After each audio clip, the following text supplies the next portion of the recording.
Hi, and welcome back to episode 4, which is all about personalizing your Slack experience. In this episode, we'll review how to set up channel notifications, create custom sections on your sidebar, and wrap with some Slack for mobile tips.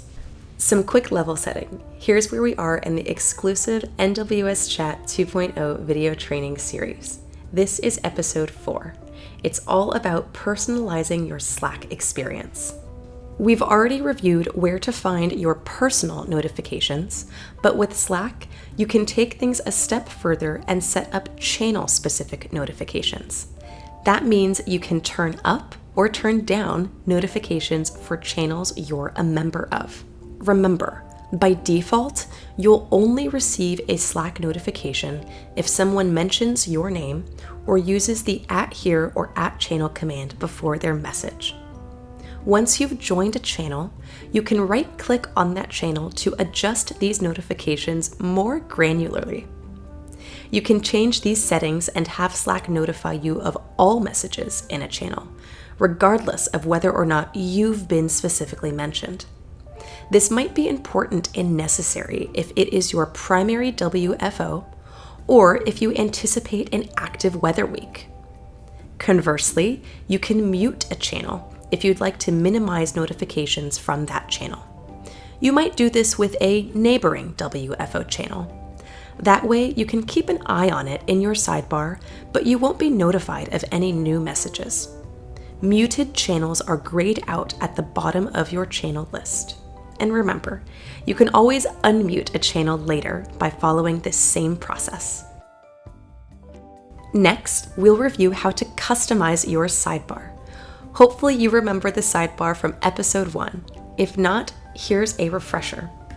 This is your navigation station inside of Slack, where you can access all your conversations. Let's review my favorite way to customize your sidebar, and that's via sections. A section is a way to group channels and direct messages together in your sidebar to reflect the way you work. Let's see how this looks.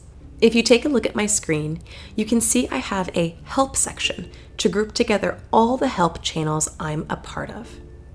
To create a section, hover over Channel, then select the section options. And give your section a name and emoji so that your section is visually indicated too. Maybe you're keeping an eye on other weather offices in your area. You could create a section titled Surrounding WFOs and then move your conversations into that section.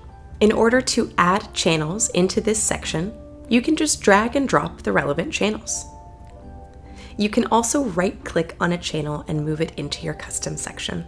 Now you can see I have a clear and easy way to keep track of office activity in my area. Lastly, let's take a look at the mobile app. You have a ton of opportunity to customize this app in a way that works for you. The Slack app works very similarly to the desktop application. At the bottom of the screen, there is a quick and handy tab bar to switch between Home, DMs, Mentions, Search, and a You page. You'll spend most of your time on the Home tab because it's where you can access your channels. All the way to the right, we have the You tab, where you can view and edit your profile and adjust your mobile notifications. To adjust notifications, press Notifications, then choose what you'd like to be notified about, and even when you want to receive the notifications. If you'd like, you can have different notification settings for your desktop and mobile apps. Take some time to ensure Slack works for you. When you're in a channel, more often than not, you'll be typing a message in the message field at the bottom of the screen. To write more effective messages, you can tap the A icon to reveal formatting tools. You can also @mention people when you're trying to notify a specific person. Finally, you can click the circle plus icon at the bottom left of the message field for shortcuts, which allow you to upload files, record video or audio clips. And remember huddles from episode 2?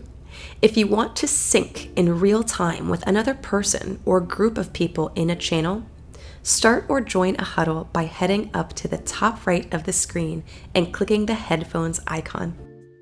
Lastly, to get general help in the mobile app, just tap, hold, and slide your screen from left to right and select Help. Let's summarize our key takeaways from this episode. Number 1, set up your ideal notifications. Take the time to make Slack work for you. Next, take some time to organize your sidebar with customized sections. This will allow you to easily access the channels you use most often. And finally, download the mobile app and don't forget to customize your push notifications. Next up in this video series is our last episode. It is full of helpful resources and next steps, so be sure to check it out. I'll see you in our final episode to wrap up.